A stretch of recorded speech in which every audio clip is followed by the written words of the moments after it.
Guys, क्या आप ऐसा सोच सकते हैं अगर एक ऐसी वैक्सीन हो जो सभी तरीके के कैंसर को रोक सके? हाँ, सुनने में थोड़ा सा साइंस फिक्शन फिल्म जैसा लगता है, लेकिन क्या ये सच में मुमकिन हो सकता है? अगर ऐसी ही नई खोज के बारे में बात करेंगे हम, जो मेडिकल की दुनिया में तबाही मचा सकती है या फिर तहलका मचा सकती है, तो रूस में वैज्ञानिकों ने ये दावा किया है, जिससे उम्मीद की एक नई किरण नजर आ रही है। क्या ये जो वैक्सीन है वो सच में कैंसर जैसी खतरनाक बीमारी को मात दे सकती है? आइए इस इंटरेस्टिंग और इम्पोर्टेंट टॉपिक पर बात करते हैं और जानते हैं कि ये खबर हमारे लिए कितनी बड़ी उम्मीद बन सकती है। वीडियो को लास्ट तक जरूर देखिएगा। अगर आपको वीडियो पसंद आते तो वीडियो को लाइक और शेयर जरूर कर देना। वैसे टाइप की वीडियोस देखने के लिए चैनल को सब्सक्राइब कर देना। गाइस, कैंसर एक ऐसा वर्ड है जिसे सुनते ही दिल में डर बैठ जाता है। ये जो बीमारी है इतनी खतरनाक है कि पूरी दुनिया में लाखों लोग हर साल इसकी वजह से अपनी जानें गंवा देते हैं। लेकिन क्या हो अगर मैं आपसे कहूँ कि आने वाले टाइम में ऐसी वैक्सीन बन सकती है जो कि सारे तरीके के कैंसर को रोक सकेगी? हाँ, ये जो बात है वो सुनने में साइंस फिक्शन मूवी की तरह लगती है, लेकिन हाल ही में रूस में एक रिपोर्ट सामने आई है जिसमें दावा किया गया है जो भी रशियन साइंटिस्ट हैं या फिर जो भी रूसी वैज्ञानिक हैं, उन्होंने एक mRNA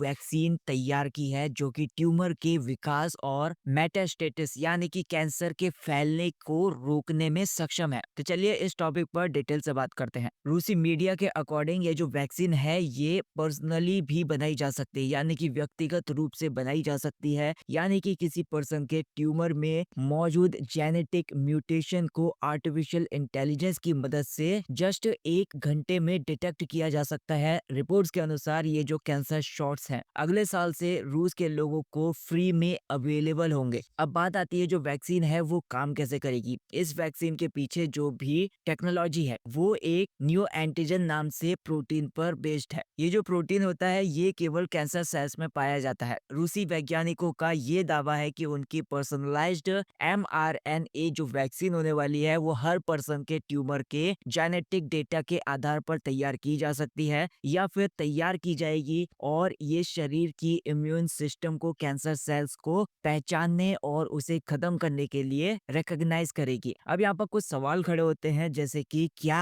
आप इस तरह की वैक्सीन को लेने के लिए तैयार होंगे अगर ये भारत में अवेलेबल हो जाए तो? अगर हाँ, तो आप क्या सोचते हैं इसकी कीमत क्या होनी चाहिए? क्या ये एक बड़ा मेडिकल ब्रेक थ्रू हो सकता है? To be honest, we don't know yet, यानी कि सच कहें तो फिलहाल हम नहीं जानते। एक्सपर्ट्स का ये कहना है कि रूसी जो वैक्सीन है उसके बारे में जो भी डिटेल्ड डेटा है वो अवेलेबल नहीं है। जब तक इस पर और भी ज्यादा रिसर्च नहीं हो जाती या फिर और भी ज्यादा इसका डेटा प्रेजेंट नहीं किया जाता, तब तक ये कहना बहुत ज्यादा मुश्किल होगा कि ये कितना प्रभावी होगा। रूस का जो गामाले नेशनल रिसर्च सेंटर है जिसने कोविड-19 की स्पुतनिक वी नाम से वैक्सीन बनाई थी, इस रिसर्च में वो भी शामिल है। हालांकि स्पुतनिक वी वैक्सीन के डेटा पर भी कई सवाल खड़े हुए थे। ऐसे में जो भी रूसी कैंसर वैक्सीन है उसके डेटा पर भी बहुत ज्यादा डाउट्स बने हुए हैं। अब जो कैंसर वैक्सीन है वो दूसरे इन्फेक्शंस के लिए यूज होने वाली वैक्सीन से अलग होती है। मतलब जो भी संक्रमण वाली वैक्सीन होती है उससे हम बीमारी से पहले खुद को सुरक्षित करते हैं, मतलब अपने आप को सुरक्षित करते हैं, लेकिन कैंसर वैक्सीन उन्हें दी जाती है जो पहले से कैंसर के पीड़ित हैं। अब मैं यहाँ पर कुछ बात करता हूँ कि कैंसर के कितने प्रकार होते हैं या फिर इनके कितने तरीके से यूज होता है। कैंसर ट्रीटमेंट वैक्सीन,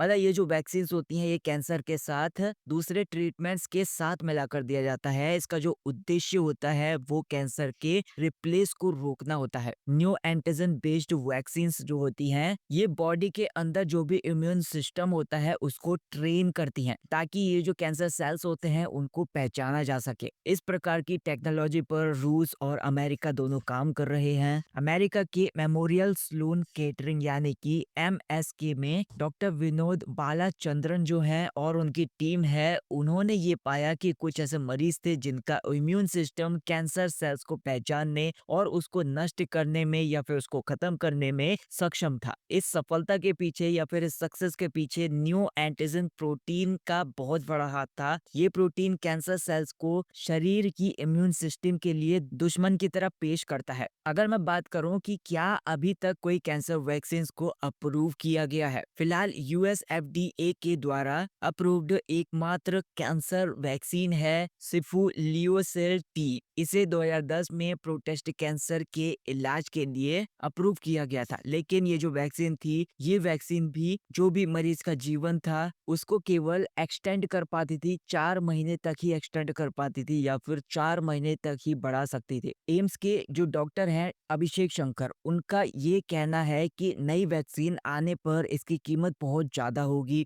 इसके प्रभाव को लेकर भी बहुत सारे सवाल खड़े हो जाएँगे कि क्या जो मरीज होगा वो ठीक कर पाएगी ये वैक्सीन? क्या मरीज को लंबे टाइम तक जीवित रख पाएगी ये वैक्सीन? अगर मैं बात करूँ कि क्या कुछ कैंसर ऐसे हैं जो वैक्सीन से रोके जा सकते हैं? जी हाँ, कम से कम 2 प्रकार के जो कैंसर हैं वो वैक्सीन से रोके जा सकते हैं। Number 1, cervical cancer. 95% से ज़्यादा मामलों में ये एचपीवी संक्रमण से जुड़ा हुआ होता है। एचपीवी जो वैक्सीन होती है इस कैंसर की संभावना को कम कर सकती है। नंबर 2 आता है लीवर कैंसर, यानी कि हेपेटाइटिस बी संक्रमण को रोकने वाली जो वैक्सीन होती है वो लीवर कैंसर के खतरे को कम करती है। एक और यहाँ पर बड़ा सवाल है कि आप क्या सोचते हैं कि भारत में सभी लड़कियों और लड़कों को एचपीवी वैक्सीन फ्री में दी जानी चाहिए? आपके विचार में क्या सरकार को इन वैक्सीन को अपने प्रोग्राम्स में शामिल करना चाहिए? कैंसर जैसी खतरनाक बीमारियों को रोकने के लिए वैक्सीन बनाना मेडिकल साइंस का एक बड़ा लक्ष्य है, लेकिन इसमें अभी बहुत बड़े चैलेंजेस हैं, बहुत बड़ी चुनौतियां हैं। डेटा की कमी, जो रिसर्च कॉस्ट है वो बहुत ज्यादा होती है और सरकारी पॉलिसीज ऐसी बाधाएं इस दिशा की प्रोग्रेस को स्लो कर रही हैं। लास्ट में बस मैं आपसे ये क्वेश्चन पूछना चाहूंगा कि क्या आप मानते हैं कि कैंसर की वैक्सीन बनाने से इस बीमारी को पूरी तरीके से खत्म किया जा सकता है? आपके जवाब और आपके विचार हमें कमेंट सेक्शन में जरूर बताइएगा। अगर आपको वीडियो पसंद आई हो तो वीडियो को लाइक कर देना, चैनल को सब्सक्राइब कर देना। Thank you so much for watching this video.